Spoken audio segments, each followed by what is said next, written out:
आज के इस वीडियो में आप सभी को जो है कक्षा 10 गणित डॉक्टर मनोहर ए बुक से जो है आप सभी को प्रश्नावली 6B की सवाल बताएंगे, जो कि त्रिभुज चैप्टर से लिया गया है। और ये सवाल नंबर 12वीं है। पार्ट 1 और पार्ट 2 में आपको हम जो है 11 तक करा दिए हैं। ये पार्ट 3 है और जो सवाल ली गई है सब की सब आपकी नई बुक में भी मिलेगी। बहुत सारे बच्चे ऐसे होते हैं भाई जो पिछले मतलब पुरानी बुक इस्तेमाल करते हैं, तो आप लोग मैच कराएंगे तो सवाल 100% मिलेगी। तो शुरुआत की जो सवालें होती हैं तो सवाल नई बुक में बढ़ चुकी है, बाकी सारी सवालें मैच करती हैं। चलिए इसको देखते हैं, काफ़ी आसान तरीके से बताएंगे और 100% आपकी समझ में आएगा। आप लोग समझने की कोशिश करिएगा पहला तो, उसके बाद आप लोग वीडियो को स्टॉप करके नोट भी कर सकते हो। यहाँ पर देखिए, यदि किसी त्रिभुज के एक कोण, तो यहाँ पर बोला है यदि किसी त्रिभुज, पहला नंबर तो यहाँ पर त्रिभुज बोला है, तो सबसे पहले तो हमें एक त्रिभुज बनाना पड़ेगा। त्रिभुज बोला है तो हमें सबसे पहले क्या करना होगा, एक त्रिभुज बनाना होगा। तो यहाँ पर लिखेंगे दिया है, क्या लिखेंगे, दिया है। क्या दिया है, ये त्रिभुज बोला है, लेकिन त्रिभुज में ABC रहेगा या फिर PQR रहेगा, ये तो आपको अपने से करना है। तो यहाँ पर लिखेंगे त्रिभुज, क्या लिखेंगे, त्रिभुज ABC बोला है एक किसी त्रिभुज के एक कोण का समद्विभाजक। तो यहाँ पर सबसे पहले एक त्रिभुज बना लेते हैं। ये त्रिभुज हो गया, त्रिभुज का नाम दे देते हैं ABC हो गया। अब ये बोला है कि एक कोण का समद्विभाजक, तो एक कोण का समद्विभाजक, समद्विभाजक का मतलब होता है कि बीचों बीच मतलब दो भागों में बांट देना। तो ये मान लो कोण A को हम दो भागों में बांट दिए, तो अब ये इधर का अलग हो जाएगा, इधर का अलग, तो ये समद्विभाजक। फिर बोला सम्मुख भुजा को समद्विभाजित करता है, मतलब जो सामने इसकी भुजा है इसको समद्विभाजित करता है, मतलब इन दोनों को बराबर भागों में बांटता है, और इसको हम बिंदु D मान लेते हैं। तो हमें सिद्ध करना है कि त्रिभुज, जो ये दो त्रिभुज बन गया, एक त्रिभुज इधर का एक त्रिभुज इधर का, जब ये जो डबल त्रिभुज आ गया, ये दोनों आपस में क्या है, समद्विबाहु है, ये हमें सिद्ध करना है। तो यहाँ पर लिखेंगे दिया है त्रिभुज ABC में, चित्र के हिसाब से ABC में AD जो है, जो ये AD आया है, ये AD जो है ये कोण A का समद्विभाजक है, कोण A का समद्विभाजक है। समद्विभाजक का मतलब है कि दो भागों में बांट दिया है, समद्विभाजक है। और साथ में ही ये जब समद्विभाजक हुआ तो BD और DC आपस में बराबर हो जाएगा, तो BD बराबर का DC हो जाएगा। ये सब हमें यहाँ पर इस तरीके से बोला था, तो अपने हिसाब से हम इसको किए हुए हैं। अब उसके बाद क्या सिद्ध करना है देख लेते हैं। सिद्ध करना है, क्या सिद्ध करना है, सिद्ध करना है कि त्रिभुज समद्विबाहु त्रिभुज होगा। तो यहाँ पर लिखेंगे त्रिभुज, त्रिभुज का मतलब नाम लिख दो, ABC जो है ये एक समद्विबाहु त्रिभुज है, एक समद्विबाहु त्रिभुज है। त्रिभुज बना दिए, आप लिख भी सकते हो। समद्विबाहु का मतलब है कि एक चीज़ तो आपस में बराबर है, एक आध चीज़ और बराबर हो जाए, तो ये 100% आपस में, मतलब देखिए जैसे यहाँ पर BD और DC ये दोनों आपस में बराबर हैं। अगर कोई दूसरी भुजा भी आपस में बराबर हो जाती है तो ये त्रिभुज अपने आप समद्विभाजित हो जाएगा। जब दो भुजा या दो कोण बराबर हो तो समद्विभाजित होता ही है। तो चलिए अब इसके बाद हम सॉल्व करते हैं, यानी कि उपपत्ति। पहला सिद्ध वो दिया है, दूसरा सिद्ध करना है, और तीसरा आता है उपपत्ति। उपपत्ति, उपपत्ति में आप सॉल्व करिए और जो लाना रहता है वही लेकर आइए। मतलब इससे अब एक भुजा बराबर है, दूसरी भुजा को बराबर लाना है, तो चलिए इसको ले आते हैं। तो इसके बाद जो है यहाँ पर लिखेंगे A जो है, A का समद्विभाजक AD है, तो A का समद्विभाजक AD है, AD है। अगर A का समद्विभाजक AD है तो इस हिसाब से ये और ये आपस में थेल्स प्रमेय का मतलब रूल बनेगा, थेल्स प्रमेय का रूल बनेगा। थेल्स प्रमेय का रूल क्या होता है, थेल्स प्रमेय का रूल जैसे मान लो एक त्रिभुज इधर का हो गया, थोड़ा हम स्केल ले लेते हैं। एक त्रिभुज इस साइड का हो गया, ये वाला, ठीक, एक त्रिभुज इधर का हो गया, और एक त्रिभुज जो साइड में दिखा रहा है ADC करके, वो अलग त्रिभुज है। तो ये दोनों त्रिभुज में से चेक करिए, मतलब इन दोनों त्रिभुज को लिख कर आप सीधा थेल्स प्रमेय यूज करिए। तो त्रिभुज ABD करो या फिर ADB करो, दोनों सही है, इसमें आएंगे। तथा त्रिभुज ACD से या फिर में कर सकते हैं। अब यहाँ पर थेल्स का रूल यूज कर सकते हैं, AB और बटे में AB बटे में हो जाएगा BD बराबर का, इधर कर सकते हैं AC बटे का CD, मतलब जो काम इधर करो वही काम इधर करो। तो AB के बटे में BD किए थे, यहाँ पर AC के बटे में CD कर देंगे, जो कि यहाँ पर देख सकते हो। अब इतना कहने के बाद देखिए AB को वैसे ही रहने दो, उसके बाद क्या है BD को उतार लीजिए बराबर, ये क्या है AC है, जहाँ पर DC है, जहाँ पर ये DC CD आपस में आगे पीछे करेंगे तो बात वही हुई, जहाँ पर DC है वहाँ पर हम BD कर सकते हैं, तो DC के जगह पर हम क्या कर सकते हैं BD कर सकते हैं, जो कि यहाँ से, तो ये इससे कट जाएगा और ये हो गया AB बराबर का AC, क्या हो जाएगा AB बराबर का हो जाएगा AC हो जाएगा, AB बराबर का क्या हो जाएगा AC हो जाएगा। और एक भुजा तो यहाँ पर था ही और दूसरी भी भुजा बराबर हो गई। जब दूसरी बराबर हो गई तो हम सीधा लिख देंगे यहाँ पर अतः त्रिभुज ABC एक समद्विबाहु त्रिभुज है, समद्विबाहु त्रिभुज है, जो कि यही इसका आंसर हो गया, जो कि काफ़ी आसान था। ये आपका सवाल नंबर 12वीं थी। चलिए अब हम देखते हैं सवाल नंबर 13वीं। अब यहाँ पर जो सवाल नंबर 13वीं है इसको देखिए, इसको भी आप लोग समझने की कोशिश करना। देखिए त्रिभुज जो चैप्टर है भाई बहुत सारे बच्चों के समझ में आता ही नहीं है, हम कोशिश कर रहे हैं आपको समझाने की और आप लोग समझिएगा और सवाल को नोट करना, और बाकी इसके इंपॉर्टेंट क्वेश्चन भी आपको करा देंगे ताकि एग्जाम में कोई भी दिक्कत ना हो। और आपको अलग से भी जो है 2-4 सवाल का वीडियो ले आएंगे जहाँ पर आपको समझाने की हम कोशिश करेंगे, क्योंकि भाई त्रिभुज ऐसा चैप्टर ही है कि बहुत सारे बच्चों को दिक्कतें होती हैं। देखिए यहाँ पर दिया है चतुर्भुज ABCD, तो सबसे पहले यहाँ पर लिखेंगे दिया है, जो दिया है उसको लिखिए। क्या दिया है चतुर्भुज ABCD का विकर्ण BD कोण B और कोण D को समद्विभाजित करता है, समद्विभाजित करता है। मतलब सबसे पहले तो एक चतुर्भुज बनाओ। चतुर्भुज कैसे भी बना सकते हैं चतुर्भुज को, तो हम इस तरीके से बना लेते हैं चतुर्भुज, एक इधर कर देते हैं एक इधर, ये हो गया चतुर्भुज। तो चतुर्भुज A हो गया, यहाँ B कर देते हैं, CD चाहे जैसे करो, लाइन से होना चाहिए, ABCD सब लाइन से होना चाहिए, ठीक। अब उसके बाद बोला है कि ABCD का विकर्ण, भाई इसका विकर्ण होगा, तो विकर्ण का मतलब है कि इसको यहाँ से यहाँ तक मैच कराओ। अच्छा बोला है विकर्ण BD, तो BD हमने विकर्ण किया जो कोण B और कोण D को जो है बराबर कोण में बांटता है, तो ये दोनों बराबर ही कोण में कह रहा बटेंगे। अब एक काम करिए, जब ये वाला विकर्ण बोला है, अगला विकर्ण नहीं बोला, तो इसको भी हम जो है इसको भी मिला देते हैं, मिलाते हो सकता है कोई रीजन ही मिल जाए, मिला दिए। और जब मिलाए हैं तो यहाँ पर कटेगा, तो ये आपका हमारा क्या बन जाएगा, कोई ना कोई बिंदु बनेगा, तो इसको हम यम कर देते हैं। उसके बाद सिद्ध करना है, सिद्ध करना है, क्या सिद्ध करना है, सिद्ध करना है AB के बटे में BC और DA के बटे में क्या सिद्ध करना है CD, DA के बटे में क्या लाना है CD लाना है। तो चलिए अब हम कुछ करते हैं, सॉल्व करते हैं ताकि हमारा आंसर आ सके। तो इसमें क्या काम करिए, यहाँ पर कोण बना है और यहाँ पर भी कोण बना है। एक काम करते हैं, थोड़ा सा यहाँ पर आप दिमाग लगाओ, तो पहले हम नीचे ही आते हैं। कहाँ पर आते हैं, नीचे आते हैं।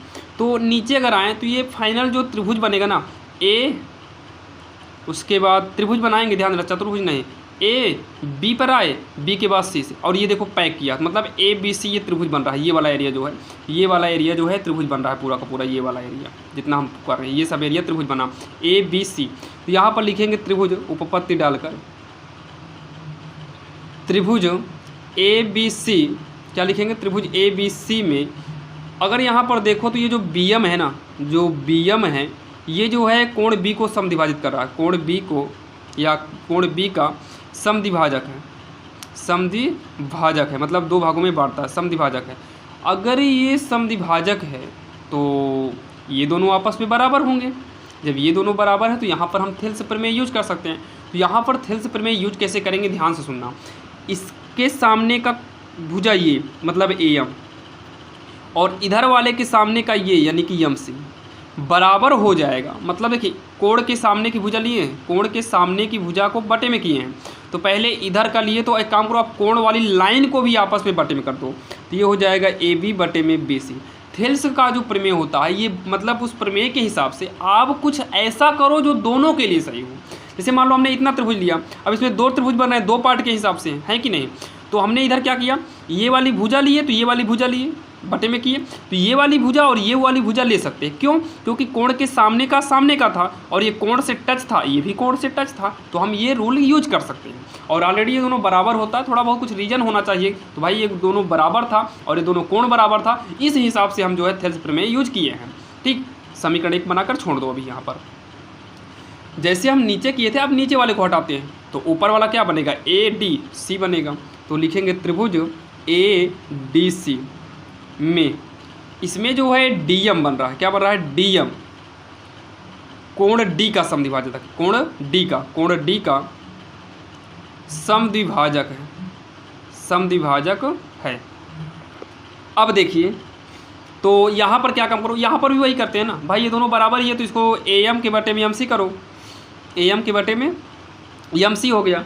और फिर उसके बाद कोण के सामने का हो गया, कोण से टच वाला, DA करो या फिर AD करो, चाहे DA करो या फिर AD, तो AD और CD, तो AD और CD। समीकरण 2, समीकरण 1 व 2 में देखो, समीकरण 1 व समीकरण 2 से, समीकरण 1 में और समीकरण 2 में अगर देखो तो ये वाला और ये वाला आपस में बराबर है, AM के बटे में MC, और यहाँ पर भी AM के बटे में MC, ये दोनों आपस में बराबर है। इसका मतलब है कि ये दोनों भी आपस में हो जाएगा बराबर। तो ये कितना है, AB बटे में BC है, और बराबर में यहाँ पर क्या है, AD बटे का CD है, ये हो गया। और शायद जो है हमें जो सिद्ध करने को दिया था वो यही है, आप यहाँ देख सकते हो ABBC और ABBC है, यहाँ पर DACD है, तो यहाँ पर D है थोड़ा आगे पीछे, इसको आप आगे पीछे कर सकते हो, बाकी सही है ये भी, ये हो जाएगा सिद्ध, यानी कि लास्ट में लिखेंगे इति सिद्धम। ये इसका आंसर हो गया, जो कि काफ़ी आसान था और आप सभी के जो है भाई समझ में आया। हम कोशिश कर रहे हैं कि आपकी समझ में आ जाए। तो चलिए अब हम देखते हैं सवाल नंबर 14वीं। अब यहाँ पर सवाल नंबर जो 14वीं है वो आपके स्क्रीन के सामने है। चलिए हम इसको भी देखते हैं कैसे सॉल्व करना है।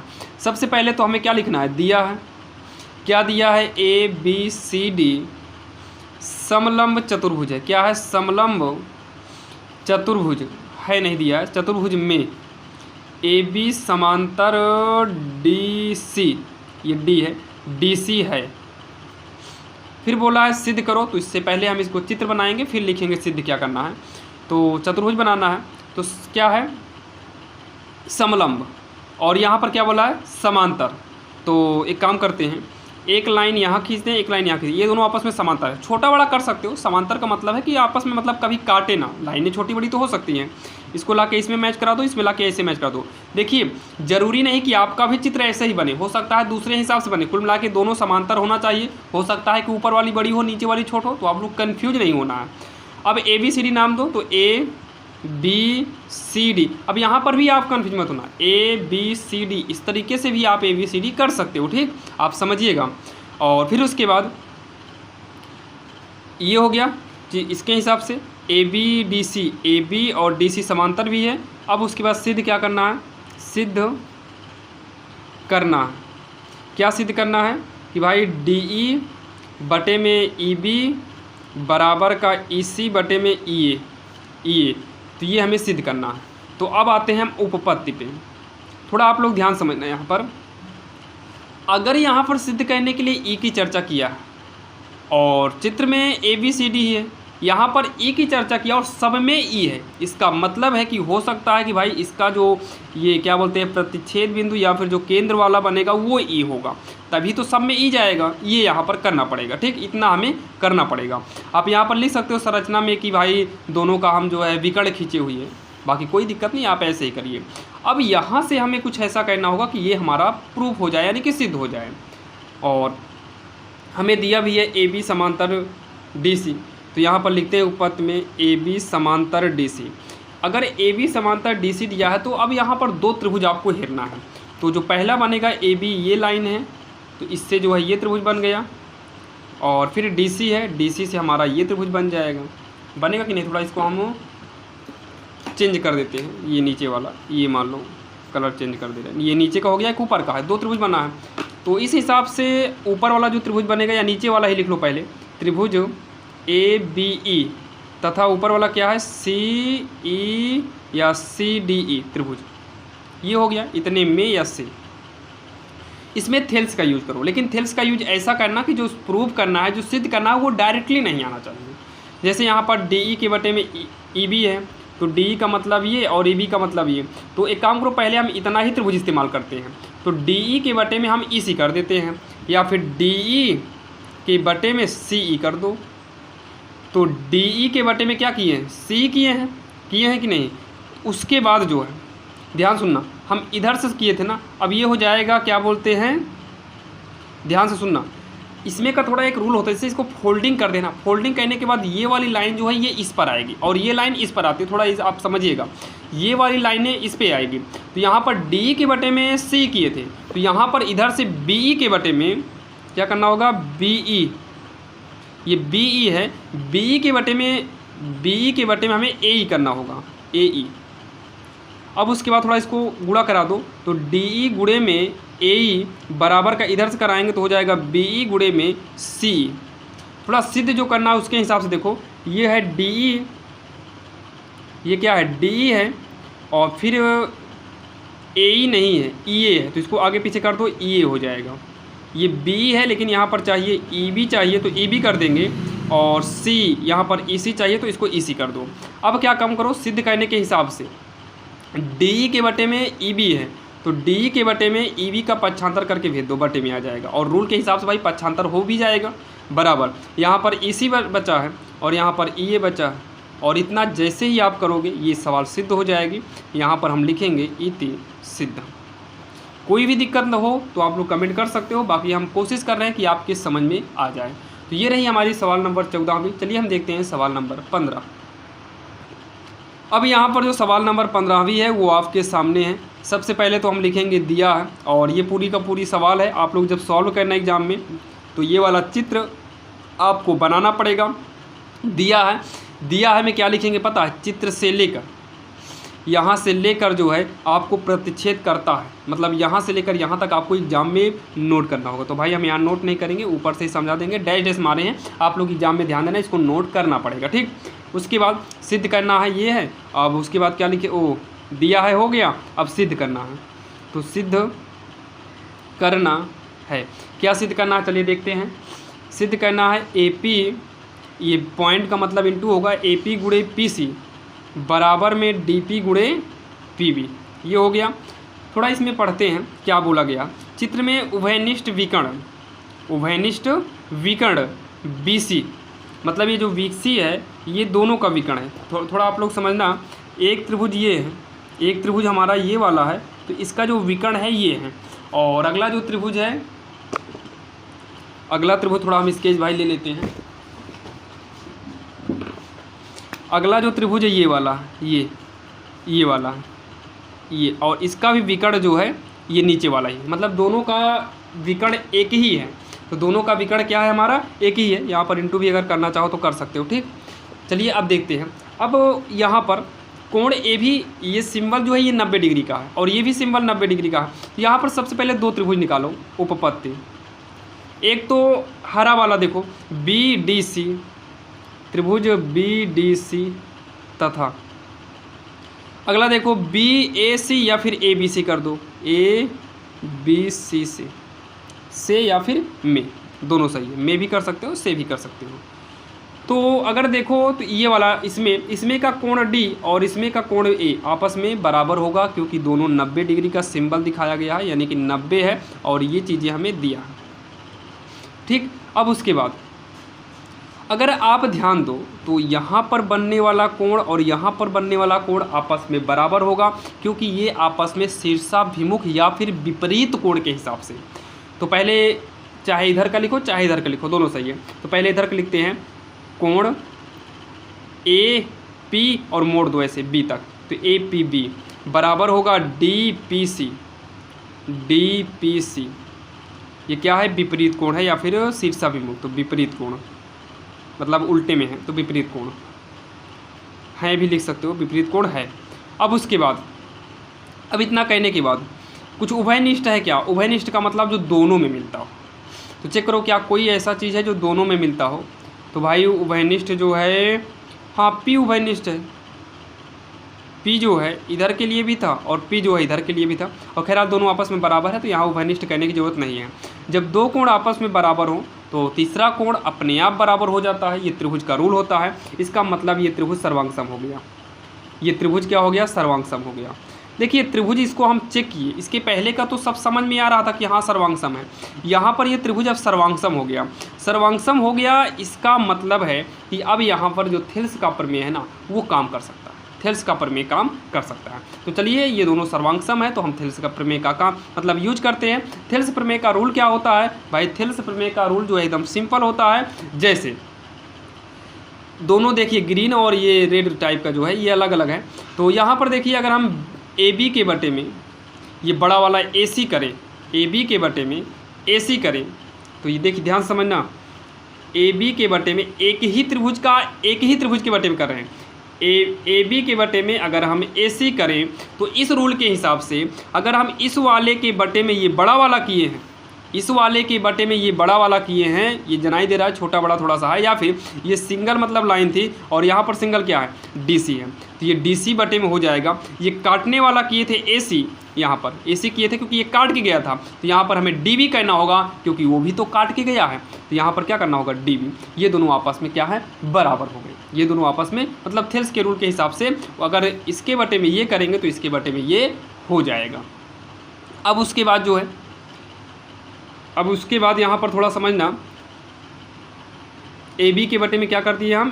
तो यहाँ पर देखो ए बी, इसको चाहो तो आप यहाँ भेज दो तो ये डी सी यहाँ पर आ जाएगा, और इसको इधर भेजना चाहो तो ए सी कर दो और ये डी बी तो पड़ा रहेगा। ध्यान सुनना, इसको यहाँ और इसको यहाँ आपस में चेंजिंग किए हैं, तिरिया गुणा के हिसाब से आसानी से ये चेंज हो जाएगा। अब उसके बाद ए बी के बटे में हमें डी सी को उतार लेना है, डी सी को सी डी करना चाहो तो सी डी भी कर सकते हो, बराबर।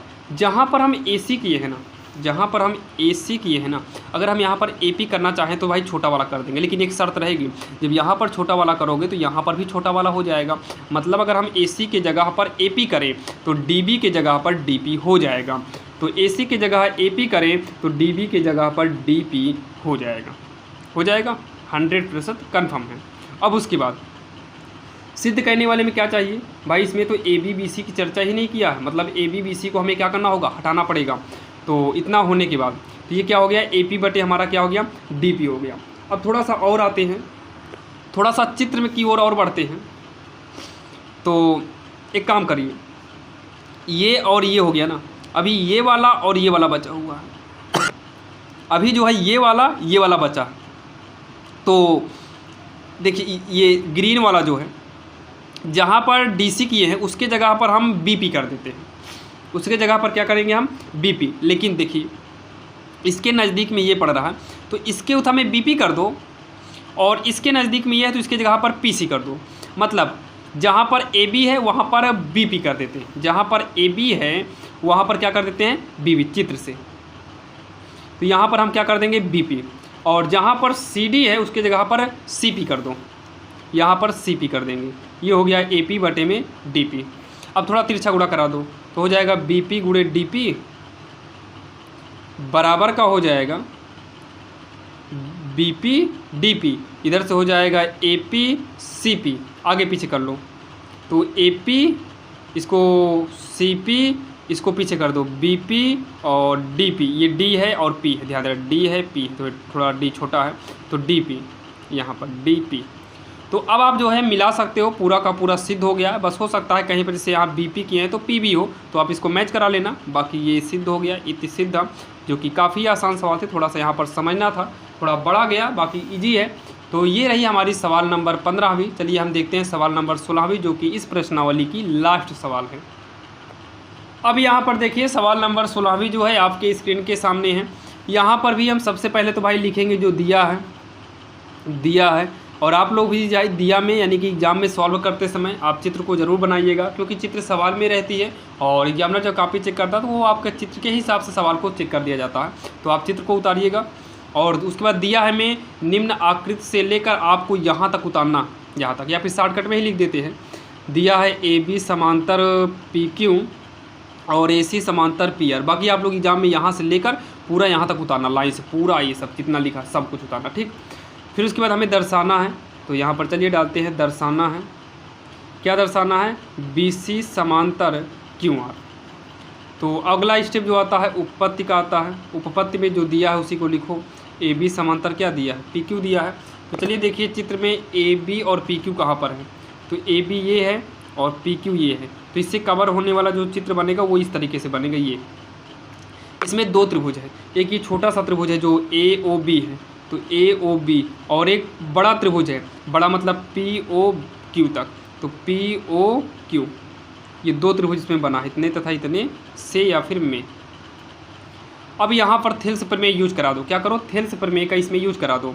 मतलब ओ ए के बटे में अगर हम ए पी कर दें, ओ ए के बटे में अगर हम ए पी कर दें, तो इस हिसाब से ओ बी के बटे में क्यों, ओ बी के बटे में बी क्यू करना पड़ जाएगा। ये थेल्स का रूल होता है कि छोटा फिर छोटा फिर छोटा फिर छोटा, मतलब इसके बटे में ये तो इसके बटे में ये हो जाता है, और ये बनेगा हमारा इक्वेशन फर्स्ट यानी कि समीकरण 1। पुनः अगला क्या है, ए सी समांतर पी आर। तो ए सी समांतर पी आर, चेक करिए ए सी और पी आर कहाँ पर है चित्र में। ए सी ये है और पी आर ये है, तो इससे कवर होने वाला जो चित्र है वो ये है। यहाँ पर दो त्रिभुज निकालो, ए ओ सी, त्रिभुज ए ओ सी, तथा अगला क्या है ए ओ सी, ये छोटा सा त्रिभुज हो गया। अब बड़ा वाला पी ओ आर, त्रिभुज पी ओ आर से या में, तो इसमें क्या हो जाएगा, यहाँ पर भी वही काम करो भाई, लाइन इधर भी आ रही है, तो ओ ए के बटे में पी ए पी कर दो, ओ ए के बटे में ए पी कर देंगे, ओ ए के बटे में ए पी कर देंगे, तो ओ सी के बटे में सी आर हो जाएगा, ओ सी के बटे में सी आर होगा, जो कि हमारा समीकरण 2 बन जाएगा। अब उसके बाद समीकरण 1 व समीकरण 2 से इक्वल के पहले वाला देखो बराबर है, तो इक्वल के बाद वाला भी बराबर होगा, तो ओ बी बटे का बी क्यू बराबर इधर क्या है ओ सी बटे का सी आर, जो कि यही सिद्ध हो जाता, लेकिन ये सिद्ध करने को नहीं दिया है। अब यहाँ पर थोड़ा सा चेक करना कि जो ओ बी और बी क्यू है ये कहाँ पर है, तो ओ बी बी क्यू कहाँ पर है, ओ बी बी क्यू ये है, ये लाइन है। और अगला क्या है ओ सी सी आर, ओ सी सी आर ये है। तो चेक करो इसके बीच में कौन कौन सी लाइन गई है, बी सी गया है और क्यू आर गया है, तो बी सी समांतर हो जाएगा, मतलब बी सी समांतर हो जाएगा क्यू आर, तो यहाँ पर हो जाएगा बी सी समांतर क्यू आर। और इतना करते ही जो है हमारी सवाल सिद्ध हो गई। लास्ट में हम लिखेंगे इति सिद्ध, ये इसका हो जाएगा आंसर, जो कि काफ़ी आसान है और आप सभी के जो है समझ में आया होगा। और ऐसे ही वीडियो आपको मिलते रहेंगे, चैनल पे नए हो तो सब्सक्राइब करिएगा। तो और हाँ, सभी पार्ट के लिए आपको हम डिस्क्रिप्शन में प्लेलिस्ट का लिंक दे देंगे, या फिर आप चैनल के प्लेलिस्ट में जाकर देख सकते हो। भाई बहुत सारे बच्चे कमेंट करते हैं कि हमें 4 चैप्टर का क्वेश्चन चाहिए, 3 का चाहिए, तो सबका वीडियो बना हुआ है, आप जाइए तो सही प्लेलिस्ट में। और चैनल जब आप ओपन करेंगे तो वहाँ पर वीडियो साइट सब प्लेलिस्ट वहाँ मिलता है। तो आप कोर्स वाले में जाएंगे तो कोर्स वाले में आसानी से मिल जाएगा, जो कि भाई कोई भी पैसा नहीं लगने वाला है, बिल्कुल फ्री है। वहाँ से भी आप जाकर चेक कर सकते हो, जहाँ पर विज्ञान और मैथ का कोर्स में आपको मिल जाएगा। तो वहाँ पर लाइन से आप प्रश्नावली को देख सकते हो। चलिए मिलते हैं किसी अन्य वीडियो में, और ऐसे ही वीडियो भाई कोशिश करेंगे आपको डेली मिलता रहेगा। इंपॉर्टेंट क्वेश्चन भी जल्दी ही आपको मिलना चालू हो जाएगा।